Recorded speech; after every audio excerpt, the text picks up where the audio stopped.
Hürmetli vatandaş, endilikli muhakeme ve vaziyet sizle birle sözü şeyle. Rastın etsem bugün çizlağa 2022 yıl 7. ayının 11. günü rastın etsem diyen bu çizlağı münasibetsiz iki parti süret gördüm şununla.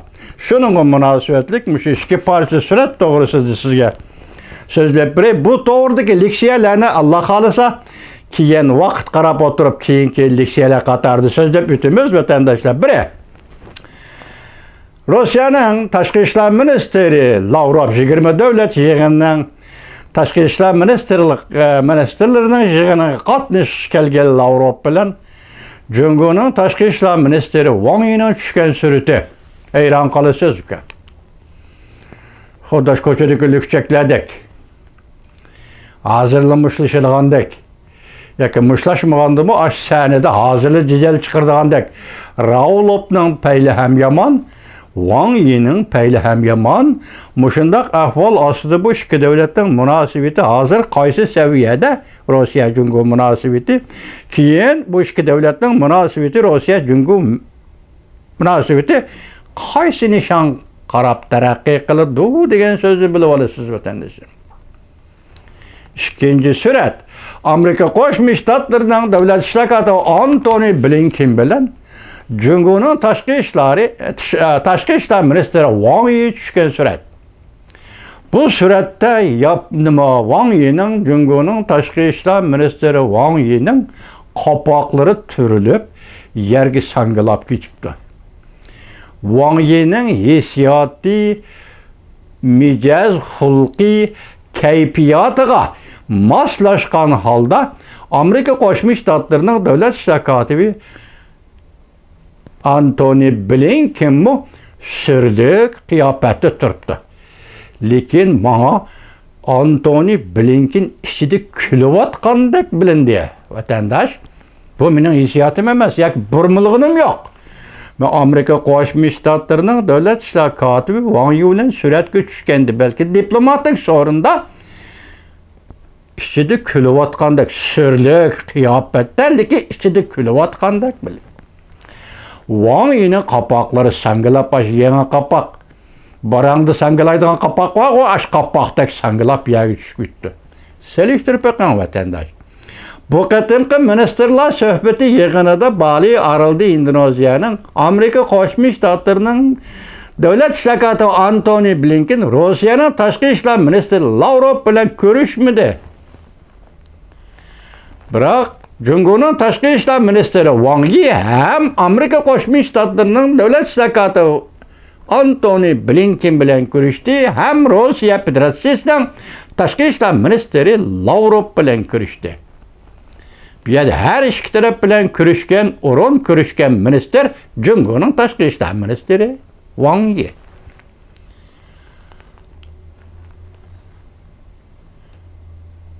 Üçüncü taraf bo'lib ko'rish kerak bo'lgan masalan Antony Blinken, davlat ishlar katibi Antony Blinken bilan Lavrov ko'rishmadi. Suhbat nima suhbat? Hozir aytdik, ministerlar suhbati, tashqi ishlar ministrlari suhbati. Biz sizlarga so'zlab kelyapmiz, hurmatli vatandosh, 6-oyning 13-kunidagi Lyuksemburg suhbati. Aqsaray davlat bexatarligi maslahatchisi Jack Sullivan, ondan keyin Jungoning tashqi ishlar diplomatiyaga mas'ul amaldori Yang Jiechi. Biz şu vaqt vatandaşlarga shunday so'z degan edik. Balki eng oxirgi suhbat degan edik. Esingizda bo'lishi mumkin. Bu suhbat eng oxirgi suhbat bo'lishi mumkin degan edik. Esingizda bo'lishi mumkin. Bu yomon murakkab, balki bak nozik ishlar ekan vatandash. Ekan degan so'zni bugun bir şey yüzden bir ishiltay. Bu diplomatiya davlatlar munosabati biz o sahada emas. O qatlamda emas. Hatta muxbir bo'lib beribmi ularga savol qo'ya oladigan darajadami emas. Biz tuvan qatlamdagi bir pufra, lekin bu ikki davlat o'rtasidagi munosabat tuvan qatlamdagi Uyg'ur degan mushu millatning taqdiriga munosabatlik. Vatandash. Bu qatim Bali Indoneziyaning Bali orolida Amerika Qo'shma Shtatlarining davlat ishlar kotibi Antony Blinken Wang Yi bilan suhbatlashganda yana qaysi masalalar? Tayvan masalasi, Hong Kong masalasi, Uyg'uriston masalasi. Tushundingizmi vatandosh? O'zimiz tuvan qatlamdagi odamlar biz Uyg'urlar millat sifatida huquqimiz, davlatimiz yo'q. Lekin hozir Uyg'ur degan mush ism bilan bu masala dunyodagi büyük davlat Amerika Qo'shma Shtatlari va dunyodagi mustabid bilan büyüklashgan davlat Jungo o'ttirisidagi suhbatning mavzusi, muhim temasi bo'lib kelyapti vatanda. Shunga bu ishki suratning ko'rinishi men sizga tushuntiryapman. Zodi nemish bor? Nemish qil Avropa bilan Wang Yi'ning talati shu maydonda shu diplomatlar so'rini maydonida xuddi bir-biriga mush atadigandak. Men aslan yo'llab berishni bilmayman, ko'rib baqsanglar bo'ldi, mavzuni ikkilman deb unutibman. Undagi mavzudagi xabarlarni sizlarga yetkazman, leksiya qilib, lekin suratni bir ko'rib baqinglar vatandoshlar. Bu asosligi Vanmi torbetida berildi, maqola bilan berildi. Hele torbet filmi bilan emas, maqola bilan berildi. Bu suratlar bir ko'rib qo'yinglar vatandosh.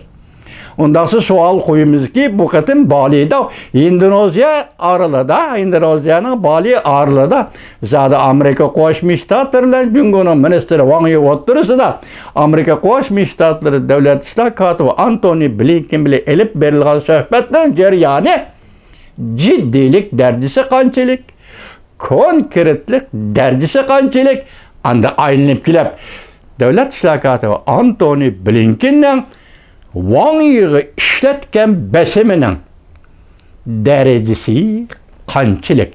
Mushu daraja, mushu besim Uyg'urga munosabatlik Rossiya Federatsiyasining tashqi ishlar ministri Lavrov bilan Jungo'ning tashqi ishlar ministri Wang Yi'ning o'rtasida nima jidalga, nima jiddiylikka, nima taaddiga va nima savol, nima javobga bir amil bulup kaldı. Bir sebep bulup kaldı. Zaten nime? Beni gumanxor demekle süratle tahlil kılıp bir vatım sizlerge vatandaşlar. Tor bitideki süratle sizlerge tahlil kılıp bir vatım. Xitay tilini biladigan ballar yigitler bir qarap bakыңlar. İşki görünüşke bir qarap bakыңlar. Andan bu işki görünüşlük süratdeki berilgen haberlerinin mezmunu da tahlil var. Evet Allah halisa bunu sizlerge yetkizimiz vatandaşlar. Endi muş işlerini biz aylanıp gelip Yaponiyadaki g'albiga selishtirsak, gördünüz mü? Üçüncü devlet. Bu yerde bir vasıtılığı yok. Mesela Hong Kong meselesi de bir vasıtılığı yok. Tayvan meselesi de mi? Bir vasıtılığı var, lakin taza Amerika'daki emez, Amerikça emez Yaponiyanın. Uygur meselesi de bir vasıtılığı yok. Bu deginem Uygur meselesi, Hong Kong meselesi, Tayvan meselesi Jungo bilan Amerika o'ttirisida qo'yilgandek, Yaponiya bilan Jungo o'ttirisida qo'yilmaydi, shunga bevositalik yo'q. Lekin Yaponiya tarafdan bu masalalarga qo'yiladigan so'z va mavzu, Yaponiya tarafdan Jungoga bu masalalar bo'yicha ishlatiladigan besim kishilik huquq. Bunun da qobil. Yaponiya onun da qobil vatandosh. Hazır Jungo'nun ahvalını etkanı xulosalab bakaylı. Ben dedim 13. gün 6. ayının 13. günü ahırlaştı. Luxemburg söhbeti bilen iş ahırlaştı. Endi dedim bugün nimi demekçi ben? Bugün Bali'ye arıldı sözleşken bu söhbetten qaraganda endi konkret orunlaştırış. Düşündünüz mü? Endi konkret orunlaştırış meselesi. Ben aldığı çıkıp aldım mı ya ki kandak ondak emasdi. Men tahlil qilib beryotaman sizga vatandoshim. Endi konkret mesele qilishni konkret orunlaştırış meselesi. Şuna Wang Yi'ning Amerika Qo'shma Shtatlarining davlat ishlar kotibi Antony Blinkenga tutgan pozitsiyasi va Rossiya Federatsiyasining tashqi ishlar ministri Lavrovga tutgan pozitsiyasi xulosalaganda qo'pollik, norozilik, qanoatsizlik mushundaq bir o'ringa tushib qolgandan qaraganda Bu qatim Indoneziyanın Bali aralığında yuqorqi masala Hong Kong masalasi, Tayvan masalasi, Uyg'uristonda kishilik huquq masalasi, genocide deb apti maqolada. Yani azizlar o'qimadik-ku. Genocide, ya'ni qirg'inchilik masalasi, majburiy emgak masalasi. Mushular qaysi tariqada, qaysi darajada tilga ilin. Biz diqqat qiladigan nuqta bor. Endi yana bir diqqat qiladigan nuqta nima? Bu qatim Bali araladi Indoneziyada Amerika Qo'shma Shtatlarining davlat ishlar kotibi Antony Blinken bilan Jungoning tashqi ishlar ministri Wang Yi suhbat o'tkazganda ikki davlat rahbarlarining uchrashishi mush 7-oyning oxirida ekran suhbati o'tkazishiga yo'l tuzdi dedi. Bugun ikki davlat rahbarlari bu to'g'rida suhbat bayon qilganda ikki davlat nima? Ikki davlatning tashqi ishlar ministrlari bu to'g'rida suhbat bayon qilganda ikki davlat rahbarlarining 7-oyning oxirida ko'rishadiganligidan bishorat berdi va xabar dunyoga chiqdi degan gap. Endi bu qatim Prezident Joe Biden Amerika Qo'shma Shtatlarining prezidenti Rais Xi Jinping bilan ekran suhbatida nimalarni o'tirib qo'yishi mumkin? Bilib olingki, 13-kuni suhbat eng oxirgi suhbat bo'lishi mumkin dedi. Bugun Wang Yi bilan Antony Blinken davlat ishlar kotibi masalani o'rlashtirdi dedi. Endi mush oyning oxirida Prezident Joe Biden bilan Rais Xi Jinping o'tirishsa bo'ladigan suhbat nima? 20-chi qurultoy 10-oy deyli, 11-oy deyli yaqinlab keldi. 7-oyning 11-kuni Osiyada Ulug' okean va endi Tinch okean rayonida Yaponiya g'alaba qildi. Davlatni normal davlat holatiga keltirmoqchi bo'ldi. Bu 20-chi qurultayga Jungo Kompartiyasining nima besim olib keladi, men birdami deya olmayman vatandoshim. Biroq qurultaydan 2 oy burun Prezident Joe Bidenning Rais Xi Jinping bilan ko'rishmoqchi bo'lganligi ikki davlat munosabatida qanday yumshash va qanday illishni borliq keltirdi va ikki davlat munosabatidagi hal qilish tegishli masalalarni bu qatim Wang Yi bilan Antony Blinken davlat ishlar kotibi so'zlashganda qanday o'rlashtirdi, bu qanday hal qilinishi kerak. Endi buning uchun bugun 10 kun tugul desak 20 kun qoldi. 25-kunlari ko'rishdi, ekran suhbat o'tkazsak 15 kun qoldi.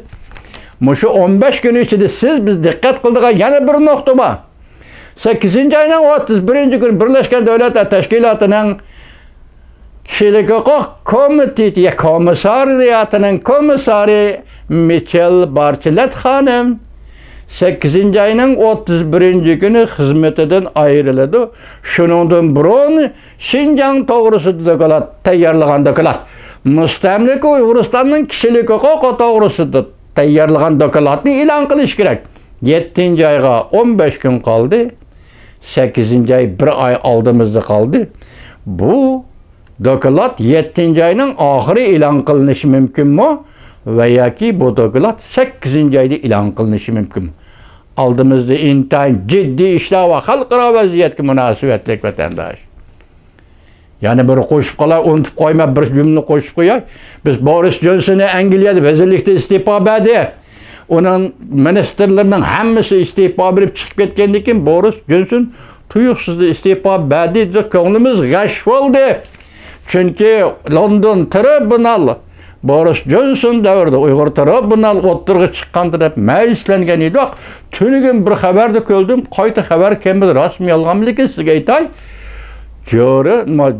Boris Johnson Angliyaning vazirligidan iste'fo berib, hozir NATOning 30 davlat a'zo bo'lgan NATOning kotibligiga saylanish mumkinligini eg'izga oldi.